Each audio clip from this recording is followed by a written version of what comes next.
Hey guys, so I got this light up receptacle cover and I'm gonna be putting it in our living room.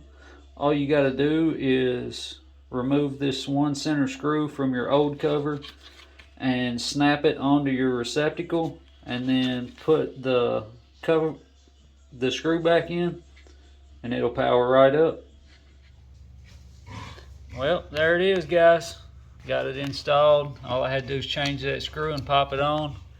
Here's the old one. You see how much light it puts off, and that's with the lights on in here, well, in the kitchen. So yeah, there'll be a link in the description where you can get it and all the tools you need, which is just a flathead screwdriver.